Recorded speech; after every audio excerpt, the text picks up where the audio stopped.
का जब आपने ये डिसीजन लिया स्टडी अब्रॉड को लेकर, तो पेरेंट्स का या आसपास की सोसाइटी का उनका क्या रिएक्शन था? मतलब पॉजिटिव था या नेगेटिव था? See, मेरे parents specifically have been very supportive through all this. तो उन्होंने कभी भी मेरे किसी भी लाइफ डिसीजन को एक्चुअली कभी क्वेश्चन नहीं किया। But yeah there are people जो क्वेश्चन कर रहे थे बिकॉज मैं यहाँ पे फुल टाइम म्यूजिक कर रहा था, आई वॉज डूइंग गुड।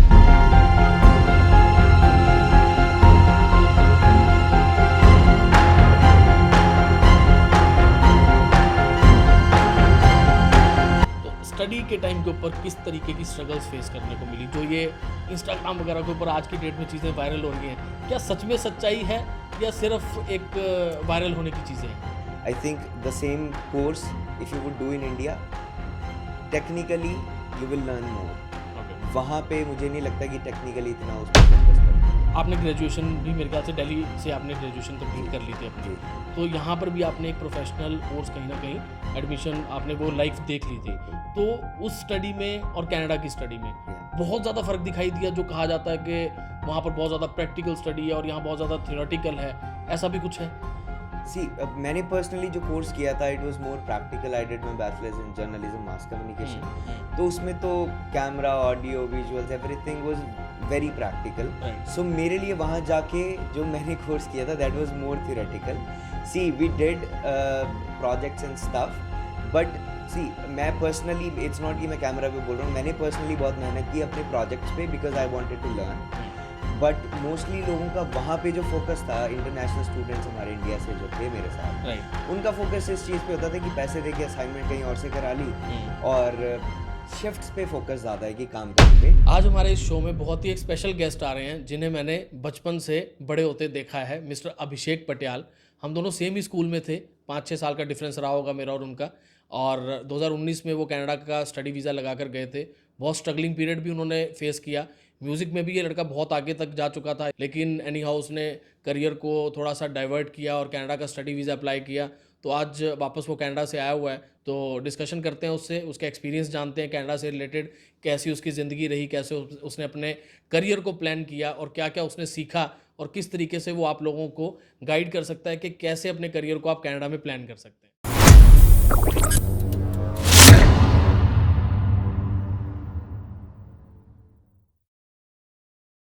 तो अभिषेक, मैंने आपको बचपन से देखा है ना, सेम स्कूल में हम दोनों पढ़े हैं। हाँ आई जी। थिंक 5-6 साल का डिफरेंस रहा होगा आपका और हाँ जी। मेरा। 2019 में आपने अपना कनाडा का स्टडी वीज़ा अप्लाई किया, सुंदरनगर जैसे शहर से, एक छोटा सा टाउन। मुझे लगता है कि हिमाचल में अभी भी स्टडी अब्रॉड को लेकर बहुत ज़्यादा एक्सपोजर नहीं है। अगर हम हरियाणा पंजाब की बात करें तो हर एक स्टूडेंट का कोई ना कोई रिलेटिव, कोई नोन, कोई मतलब आस पड़ोस का कोई ना कोई कनाडा में ऑलरेडी सेटल्ड है, तो उनको काफ़ी कंफर्ट मिल जाता है, एक स्टार्टिंग का एक सपोर्ट मिल जाती है। तो आपके लिए लैंड होते ही, कनाडा लैंड होते ही सबसे पहली चीज़ माइंड में क्या आई? सी आई थिंक जब यहाँ से हम जाते हैं, जो हम हॉलीवुड मूवीज़ देख के बीइंग इन इंडिया, हम लोग ऐसा सोचते हैं कि वो हमारी लाइफ एकदम बदल जाएगी वहाँ पे पहुँच के, राइट? बिल्कुल। नॉट जस्ट कि हम इतना पैसा कमा लेंगे ये सब, बट एक लाइफस्टाइल, और will be living in a very good country जहाँ पे सब एकदम फॉरेन से कल्चर होगा। फॉरेन कल्चर होगा। But as soon as you land, आप एकदम से रियलिटी में घुसते हो, and then you ask yourself कि what happened with me, right? क्योंकि वो जैसा हमें लगता है, see it's not that someone is portraying that, but हमें जैसा लगता है ना, because of movies and everything that we watch, एक हमारे दिमाग में जो इमेज होती है वो एक्चुअल में नहीं होता वैसा। सो कहीं ना कहीं वो थोड़ा सा लगता है कि मैंने कुछ और सोचा था और यहाँ कुछ और है reality. But then you get your way through it, right? You get use to things around there. तो बट मेरा पहला थॉट ये था कि मैं कहाँ आ गया। तो बहुत से सपने लेकर हर इंसान वहाँ पर पहुँचता है ना? तो लैंड होते ही ऐसा लगा, क्या वो सपने पूरे होंगे, कि उन चीज़ों के ऊपर भी डाउट था? आई थिंक जो हमारे यहाँ पे स्पेशली इंडिया से जितने भी लोग हैं, वहाँ पे जब हम जाते हैं ना, तो हम हर एक दूसरे बंदे की सलाह लेने लग जाते हैं। तो क्या होता है कि वहाँ पे जो लोग ऑलरेडी स्ट्रगल कर रहे हैं, they talk about all the negative things right. That you might face, right? But कोई पॉजिटिव्स के बारे में नहीं बात करता। तो आई थिंक वो शुरू में जाते ही जो भी आप मूव होते हो तो you get that pressure on you कि भाई तुझे ये करना in order to have a good life here, और अपना जो इमिग्रेशन जो भी स्टेटस है सिक्योर करने के लिए there is a certain route that you have to choose. So एक वो जाते ही यू फील दैट प्रेशर वहाँ पे. तो आसपास के लोगों का, जब आपने ये डिसीजन लिया स्टडी अब्रॉड को लेकर, तो पेरेंट्स का या आसपास की सोसाइटी का, उनका क्या रिएक्शन था? मतलब पॉजिटिव था या नेगेटिव था? See, मेरे parents specifically have been very, supportive through all this. तो उन्होंने कभी भी मेरे किसी भी लाइफ डिसीजन को एक्चुअली कभी क्वेश्चन नहीं किया. But yeah there are people जो क्वेश्चन कर रहे थे बिकॉज मैं यहाँ पे फुल टाइम म्यूजिक कर रहा था. I was doing good. So India के हिसाब से भी I was making a lot of money उस टाइम के अकॉर्डिंग और मेरी एज के हिसाब से. So for me, it was a bold decision, and it was not a very well planned decision. It just happened. मेरे दिमाग में आया. I had some friends. मैंने decision बनाया. एक rush decision था. I made it, but वहाँ जाके मैं रोया नहीं इसके बारे में. I think initially I questioned myself कि was this a right decision or not. But then जब मैं एक बार वहाँ पे कुछ time spend कर लिया, I made up my mind कि अब I have to get my way through it. तो स्टडी के टाइम के ऊपर किस तरीके की स्ट्रगल्स फेस करने को मिली? जो ये इंस्टाग्राम वगैरह के ऊपर आज की डेट में चीज़ें वायरल हो रही हैं, क्या सच में सच्चाई है या सिर्फ एक वायरल होने की चीज़ें हैं? मुझे ऐसा लगता है कि जो पढ़ाई वहाँ पे हम लोग कर रहे हैं, specifically the kind of course I took, उसमें पढ़ाई का इतना ज़्यादा है नहीं. It's more about communication skills and all. Mainly वही है मुझे लगता है. But it's not that difficult. जो हम यहाँ पे पढ़ रहे हैं we have focused more on skills. But वहाँ पे मुझे लगता है कि इंटरनेशनल स्टूडेंट के लिए जो फोकस करते हैं, जो मोस्टली उनके कोर्सेज होते हैं, वो cultural education and then interpersonal communication mostly उसके बारे में सिखाते हैं कि नॉर्थ अमेरिकन कल्चर है कैसा. और वहाँ पे rather you are going to hospitality, business और किसी भी फील्ड में आप जा रहे हो, I think main part of any courses कि आपका जो कम्युनिकेशन स्किल्स हैं एंड देन जो कनेडियन कल्चर है, how to get adapted to that. तो इट्स नॉट वेरी हार्ड. अगर आपकी कम्युनिकेशंस अच्छी हैं, स्किल्स अच्छी हैं and you are willing to learn. See मैं ऐसा नहीं बोलूँगा आपके स्किल्स बड़े ज़्यादा पॉलिश हो जाएंगे, कुछ आप बहुत ज़्यादा सीख जाओगे. I think the same course if you would do in India, technically you will learn more. वहाँ पे मुझे नहीं लगता कि टेक्निकली इतना उस पर फोकस करते हैं. तो आपने ग्रेजुएशन भी मेरे ख्याल से दिल्ली से आपने ग्रेजुएशन कंप्लीट कर ली थी अपनी. तो यहाँ पर भी आपने एक प्रोफेशनल कोर्स कहीं ना कहीं एडमिशन आपने वो लाइफ देख ली थी.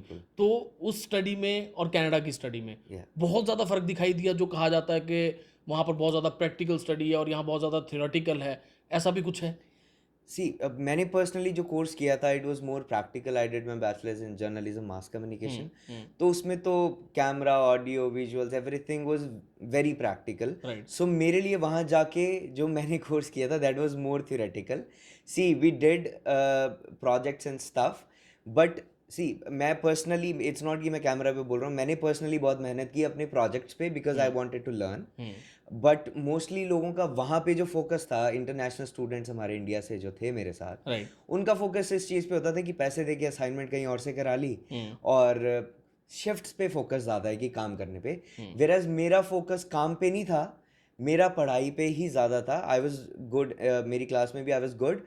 और थैंकफुली मेरा जॉब का भी ऐसा था कि बिकॉज आई वॉज जिस यूनिवर्सिटी में पढ़ रहा था, I was living in the dorm, जो रेजिडेंस होता है यूनिवर्सिटी में, उसी में रह रहा था.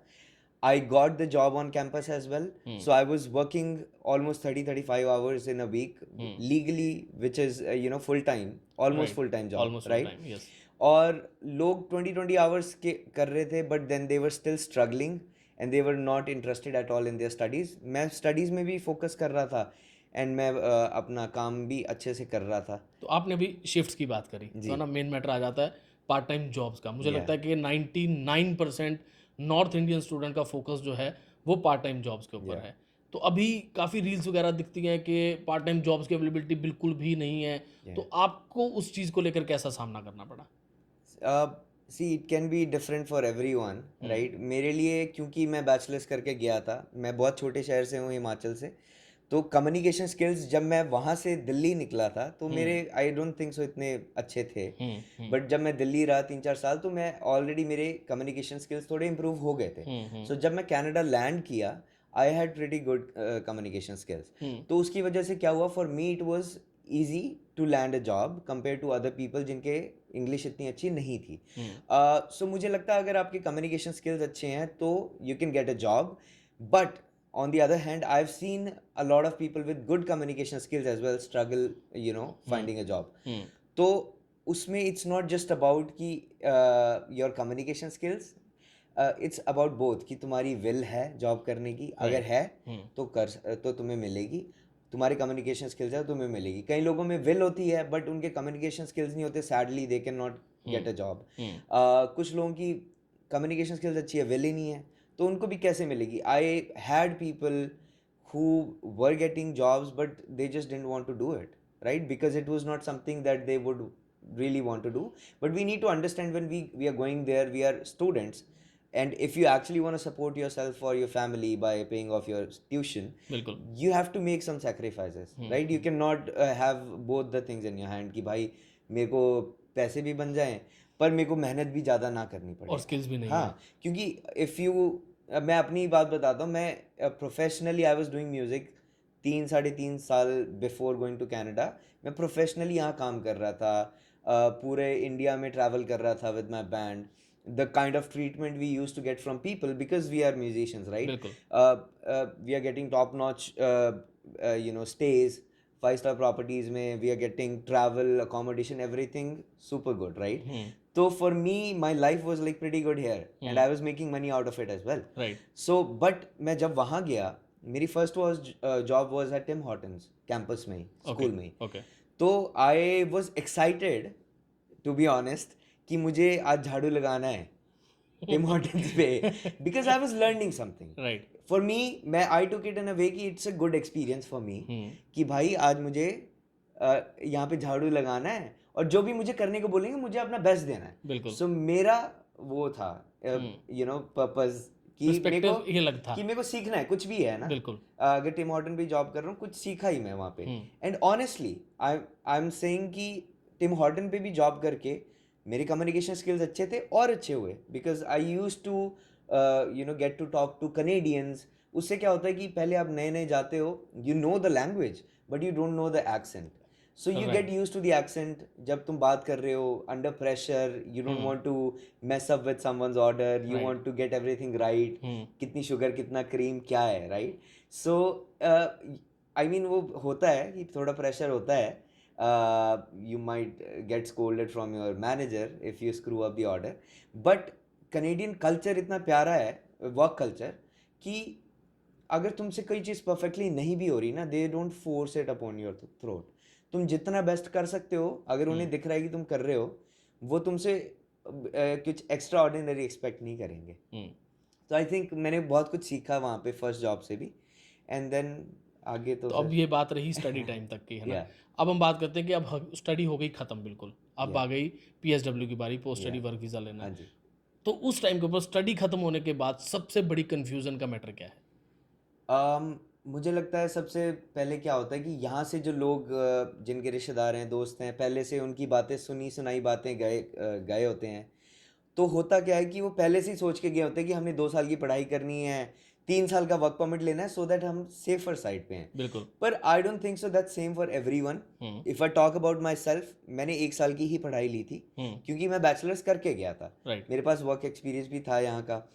तो मैंने अपना पहले से एक राउट देखा हुआ था कि once I complete my studies, even when I was studying, I knew that after working 1 year इन Canada, what would be my pathway to get my PR, because my perspective motive was that, right?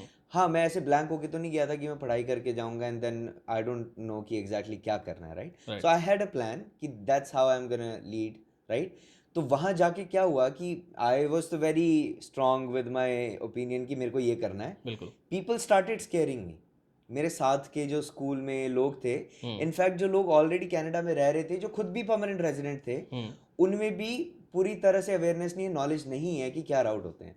Even जो लोग वहाँ PR थे, वो जब मैं बोलता था कि मैं 1 साल की पढ़ाई करूँगा, उसके बाद वर्क परमिट लेके then go for my PR, तो they used to ask me कि ये तो ऐसा हो नहीं पाएगा, हो नहीं पाएगा। तो फिर एक देयर वाज अ पॉइंट जहाँ पे I got scared, but because I had my uncle who was there and he helped me with my questions and everything, and he guided me in a very good way, right. कि मेरे को full confidence था कि लोग जो मर्जी बोल रहे हैं, मेरे जो मामा जी हैं उन्होंने मुझे गाइड किया कि ऐसा हो जाएगा, तो मैंने उनको एक तरह से मान के चला उनकी बात, और मैंने अपनी थोड़ी बहुत रिसर्च भी की, राइट। तो मुझे उनकी बातों में दम लगा कि हाँ भाई सही बोल रहे हैं, इट्स पॉसिबल, बिल्कुल। तो मैंने वो किया। अब लोग फंस वहाँ जाते हैं जो यहाँ से कहानी सुन के गए होते हैं। होता क्या है कि वो 2 साल तक they don't even think about anything, वो अपनी पढ़ाई में और शिफ्टों में ही रह जाते हैं। डॉलर बना रहे हैं। फिर जैसे ही वो शिफ्टें अपना स्टडीज़ ख़त्म होती हैं, वर्क परमिट आ जाता है, उनको और पैसा दिखता है कि और शिफ्टों में घुस जाते हैं। दिन रात ज़िंदगी वही हो जाती है। 1.5-2 साल जब निकल जाते हैं, फिर उनको थोड़ा होश आता है कि अच्छा पीआर का भी कुछ करना है।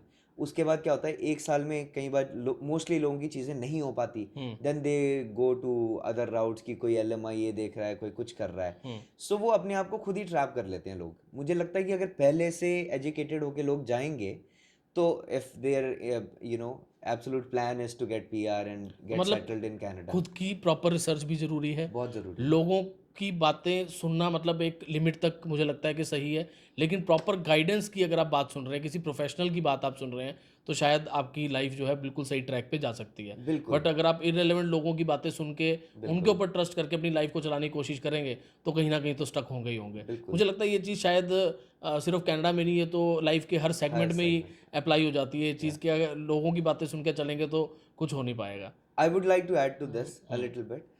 होता क्या है कि प्रोफेशनल्स की भी आप सलाह ले लो। लेट्स से वो अपने ओपिनियन से, अपने बेस्ट एक्सपीरियंस से आपको बता रहे हैं। बिल्कुल। कई बार होता क्या है कि एवरी फ्यू मंथ्स चीज़ें बदलती हैं। अब मान लो मैं आपके पास आज आया, आपसे एडवाइस ली मैंने, right. You gave me the best advice you could, right, based on the current situation. Current situation. अब मान लो मैं उसको अप्लाई कर रहा हूँ 6 महीने बाद, 7 महीने बाद, ये सोच के कि जब मेरी एक एक्सपर्ट से बात हुई थी उसने ये बोला था। तो खुद को अपडेट But रखना ज़रूरी है। अपडेट रखना ज़रूरी है, इसीलिए अपनी रिसर्च और अपने आप को अपडेट रखना ज़रूरी है। बिकॉज आप कोई सोशल मीडिया पे वीडियो देख के, यूट्यूब पे वीडियो देख के, या किसी से पहले एडवाइस सुनी हुई है, या किसी रिश्तेदार का एक्सपीरियंस है कि मैं ऐसे PR हुआ था, वैसे हुआ था, आई डोंट थिंक सो वो चीज़ें सेम रहती हैं। कोई आपका रिश्तेदार 3 साल पहले PR हुआ था, आप सेम वे में नहीं हो सकते, सेम राउट फॉलो करके नहीं हो सकते, क्योंकि things change with time, so need to be very updated. तो ये जो एक मेरे को लगता है कि बहुत बड़ा मिथ है कि PR सिर्फ या तो आप लाखों रुपया खर्च के LMIA परचेज करो, या फिर बहुत ज़्यादा टाइम लग जाता है। आपको कितना टाइम लगा PR लेने में? मेरा क्योंकि 1 साल की पढ़ाई थी, 1 साल का वर्क परमिट था, सो बाय दी क्योंकि क्या होता है कि अब लोगों को लगता है 1 साल में कैसे 1 साल का एक्सपीरियंस कंप्लीट करेंगे और कैसे होगा वो। It's very simple. जब हमारी पढ़ाई कंप्लीट होती है, we apply for the PGWP, right. तो it takes about 3 to 4 months, in some cases 5-6 months, let's say minimum 1 to 2 months it takes to get the approval for the PGWP. Right. अब आपका work experience जो है वो count करना तभी से शुरू कर देता है जब आप अप्लाई कर देते हो वर्क परमिट के लिए, ठीक है। राइट, क्योंकि you are legally allowed to work. So आप अब लेट्स से 4 महीने, मेरे वर्क परमिट आने में 3 से 4 महीने लगे थे, सो मुझे वो एक्स्ट्रा मिल गया, राइट। 1 साल का तो मिलना ही था। अब वो मिलता है जिस दिन अप्रूव होता है, जिस दिन मेरा वर्क परमिट अप्रूव हुआ 4 महीने बाद, तो कैलकुलेशन वहां से तो स्टार्ट वहां से वो मतलब 1 साल मुझे उसका मिला। Right. तो इन टू मेक इट इजियर, 1 साल 4 महीने का मुझे परमिट मिला काम करने के लिए, सही है। राइट। तो उसमें मैंने 1 साल का जैसे ही अपना एक्सपीरियंस कंप्लीट किया, मैंने अपनी एक्सप्रेस एंट्री की प्रोफाइल बनाई, because I had good IELTS score as well, मेरे CLB 9 थे सब में, तो मुझे पहले से ही वो था ना कि अपने ऊपर कॉन्फिडेंस था कि मैं कर लूँगा, मेरा CRS स्कोर अच्छा बन जाएगा। तो 1 साल की पढ़ाई करके, 1 साल का वर्क एक्सपीरियंस लेके, before even completing my work permit period, मैंने अपनी एक्सप्रेस एंट्री लगा दी। I think within a couple weeks मेरे को ड्रॉ आ गया और मैंने अपनी एक्सप्रेस एंट्री फाइल कर दी। 3-4 महीने में मुझे मेरी PR आ गई। मतलब अगर आप 2.5 प्रॉपर साल, 2.5 साल मतलब में। मुझे इन बातों से लगता है कि अगर आपने अपने आप को अपडेट रखा हुआ है, हाँ आपकी जी। रिसर्च सही है, हाँ जी। आपकी गाइडेंस सही है, जी। तो ये लाखों रुपया LMIA के ऊपर लगाने की कोई या। ज़रूरत नहीं है, या हमें 2-2 3-3 साल वेट करने की भी ज़रूरत नहीं है। मैंने तो ये सुना है, लोग कहते हैं कि जी 5 साल हो गए PR नहीं आई, 6 साल हो गए PR नहीं आई, बट अगर आपका ट्रैक, आपका रोड बिल्कुल सही है, तो मुझे लगता है कि PR काफ़ी आसान है इस हिसाब से। मतलब आसान थी मैं बोलूँगा क्योंकि तो रिसेंटली जो चेंजेस हुए हैं विद दी LMIA हाँ, पॉइंट्स हाँ, being taken away hmm, and then जो PNPs का भी चल रहा है अभी, हुँ, जैसे जिस प्रोविंस में मैं हूँ Alberta, PR used to be very simple वहाँ पे, हुँ, अभी वहाँ पे भी थोड़ा कॉम्प्लिकेटेड हो गया है। सो हाँ, जो लोग ये अभी अभी ये बात बोल रहे हैं जिनके पास 3-3 4-4 साल के वर्क परमिट थे और अब वो ये बात बोल रहे हैं, आई डोंट बिलीव देम क्योंकि they could have done something better to get it done, right, but probably they missed on an opportunity or probably they just wanted to live in their bubble, probably जहाँ पे वो पढ़ने गए थे वो वहाँ से नहीं निकलना चाहते थे, किसी और प्रोविंस नहीं जाना चाहते थे, उन्होंने या तो किसी से गाइडेंस नहीं ली, hmm, so that's why they are stuck now. हाँ, जिन बच्चों के परमिट अभी आ रहे हैं उनकी सिचुएशन अलग है क्योंकि they have very limited options, so उनके लिए ये अप्लाई नहीं होगा। राइट। तो व्हाट अबाउट द म्यूज़िक? वो आपने कहा कि काफ़ी टाइम आपने म्यूज़िक में भी दिया, या तो अभी उसका क्या स्टेटस चल रहा है? तो मैं जब इनिशियली गया था मेरा ये था कि मुझे लगा कि यहाँ पे I was doing very good, hmm, but demonetization के टाइम पे आई रियलाइज्ड कि this job that this profession that I was into was not very stable. Hmm, and then one of my cousins, वो लुधियाना में रहते हैं, तो आपको पता है पंजाब में थोड़ा माहौल वैसे ही है कि कुछ हुँ, नहीं कर रहा तो आइल्स कर ले। आइल्स कर रहा है। तो जब से मैं शोज़ कर रहा था 2015 से मैं शोज़ कर रहा था, तो हफ्ते में 4 या 5 शोज़ मेरे होते ही होते थे। ग्रेट। बट डिमोनेटाइजेशन के बाद देयर वाज अ टाइम हुँ, जहाँ पे मुझे एक ऑलमोस्ट 1 महीना मेरा फ्री दिख रहा था, हुँ, राइट? तो मैं मेरी कज़न ने मुझे सजेस्ट किया कि तू कुछ नहीं कर रहा आइल्स कर ले and then you might have other options, right? कि थोड़ा स्टेबिलिटी के पॉइंट ऑफ व्यू से, हुँ, राइट? तो उसके बाद मैंने आइल्स किया क्योंकि I was free and then उसके बाद चीज़ें बदल गई, बट जो मेरे दिमाग में था एज आई टोल्ड यू कि वो हॉलीवुड मूवीज़ देख के कि मैं ऐसा करूँगा वैसा करूँगा, मैं ये सोच के गया था कि यहाँ पे तो बहुत कंपटीशन है, कनाडा जाऊँगा वहाँ पे थोड़ी ना इतने सिंगर्स होंगे, राइट। तो मैं वहाँ पे अपनी मार्केट बनाऊँगा, राइट? हाँ, बट वहाँ जाके मैं पहले पढ़ाई में, नई लाइफ में, नए कल्चर में इतना मैं डूब गया, I was enjoying it the very hmm, first hmm, year. Right. जो मेरी स्टडीज़ थी, स्कूल था, क्योंकि मैं डॉम में रह रहा था, वहाँ पे हमारे इंडियंस नहीं थे, इतने देसी लोग नहीं थे, हुँ, तो अब जो लोकल वहाँ के स्टूडेंट्स थे वही मोस्टली, मतलब हैरानी की बात है वहाँ पे हॉस्टल में इंटरनेशनल स्टूडेंट नहीं रहते, लोकल ज़्यादा रहते हैं। अच्छा, इंटरनेशनल स्टूडेंट्स मोस्टली बाहर रहना प्रेफर करते हैं because of the cost and because everything. Of cost. And it's not कि मैं बहुत ज़्यादा रिच फैमिली से हूँ कि I could afford it, but मेरे अंकल ने मुझे सजेस्ट किया था that you are coming to a new country,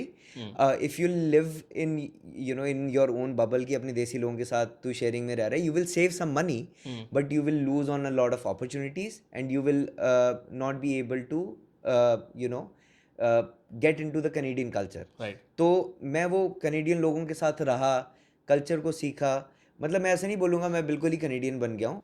तो इट्स जस्ट कि इट्स नॉट कि मैं बहुत रिच फैमिली से हूँ इसलिए मैं अफोर्ड कर सकता था डॉम में रहना। हुँ, मेरे अंकल ने मुझे सजेस्ट किया था बिकॉज़ वो काफ़ी साल से कनाडा में रह हुँ, रहे हैं, तो ही सेड कि लोग यही गलती करते हैं जाके कि वो अपने लोग ढूँढते हैं वहाँ पे कि देसी ढूँढते हैं कि हुँ, हुँ, उसी सोसाइटी में रहें जहाँ पे ज़्यादा देसी हैं, हुँ, सो दैट एक वो कंट्री अब ऐसा फ़ील आए कि इंडिया में ही रह रहे हैं। But we need to understand हम एक नई कंट्री में गए हैं, उस कल्चर को सीखना भी इम्पॉर्टेंट है कि क्या कल्चर है, लोग कैसे रिएक्ट करते हैं किन चीज़ों पे, राइट? सो वो आप जब साथ रहोगे तभी समझोगे। अगर आप अपने लोगों में कि काम भी देसियों के पास ही करना है और रहना भी देसियों के साथ है, तो you will not be able to understand the culture. तो इसलिए मैं आई थिंक $850-900 मैं पे करता था डॉम में रहने का, और मैं खुद ही कोशिश करता था कि मैं ट्राई करूँ वो मैं पे ऑफ करूँ, राइट? तो उससे मैंने बहुत कुछ सीखा and I really enjoyed my first year in Canada. फिर सेकेंड ईयर जो आया, it hit me hard, right? Hmm, क्योंकि वर्क परमिट आया, अब 1 साल का डेडलाइन है, उस बीच में एक्सपीरियंस भी करना है, PR का भी पाथवे करना है, सो और कोविड भी आ गया उस टाइम। हुँ, सो एक तो वैसे ही जॉब लैंड करना इतना मुश्किल होता है, कोविड के टाइम तो इट वाज बिल्कुल ही डेड, हुँ, राइट? जो मैं जॉब कर भी रहा था कैंपस में, वो भी they put me on lay off, right? तो बट चलो गवर्नमेंट ने अच्छा हेल्प किया उस time. I use to get $2000 every month from the government because I had worked enough hours before the COVID happened. तो आई थिंक सेकेंड ईयर में थोड़ा hard था वर्क परमिट के टाइम, बिकॉज मेरा फोकस ही ये था। तो हम बात यहाँ से शुरू हुई थी कि म्यूज़िक से मैं सोच के गया था वहाँ ये करूँगा वो करूँगा, पर ये 2 साल ऐसे ही निकल गए कि बस पीआर का करना है, ये करना है, उसी दौड़ में निकल गया। फिर पीआर हो गया, तो फिर मैं इस दौड़ में कि अब और पैसे कमाऊँ और अच्छी सैलरी लूँ और अच्छी जॉब करूँ। तो आई थिंक 3 साढ़े 3 साल उसी में निकल गए। सो फिर जब मुझे लगा कि मैं फाइनेंशियली थोड़ा सा स्टेबल हो गया, then I started looking for options कि मैं जो मेरा पैशन है उसको करूँ, सो दैट मैं ज़्यादा डिप्रेस्ड ना फील करूँ जैसा I was feeling at that time. So finally, when I could do music, I last year I started doing my shows and stuff. I formed a band, solo shows भी कर रहा हूँ. So I worked on myself. क्योंकि जब मैं India में music कर रहा था, I was relying on my band because I never used to play guitar. I used to sing only. तो वहाँ जाके मैंने अपने skills को improve किया, so that I get shows initially. Solo shows मैंने किए, and now people know me in the city. सो वो ट्रस्ट करते हैं मुझे उन चीज़ों के साथ कि now I can even take the band and they spend that kind of money on to that. Music अभी भी एक्टिवेटेड है? सो नाउ एक्टिव, मैं फुल टाइम वर्क कर रहा हूँ Monday to Friday, and then on weekends I am working as a part time musician. So it makes me feel a little better, and financially also it's great if you have different kind of skill. Very good, या great. Okay, So thank done. You. तो आज अभिषेक ने हमें बहुत कुछ सच्चाइयाँ बताई कि Instagram की रील्स के ऊपर ज़्यादा विश्वास नहीं करना चाहिए, काफ़ी कुछ झूठ है, कुछ सच भी है लेकिन मैक्सिमम झूठ है।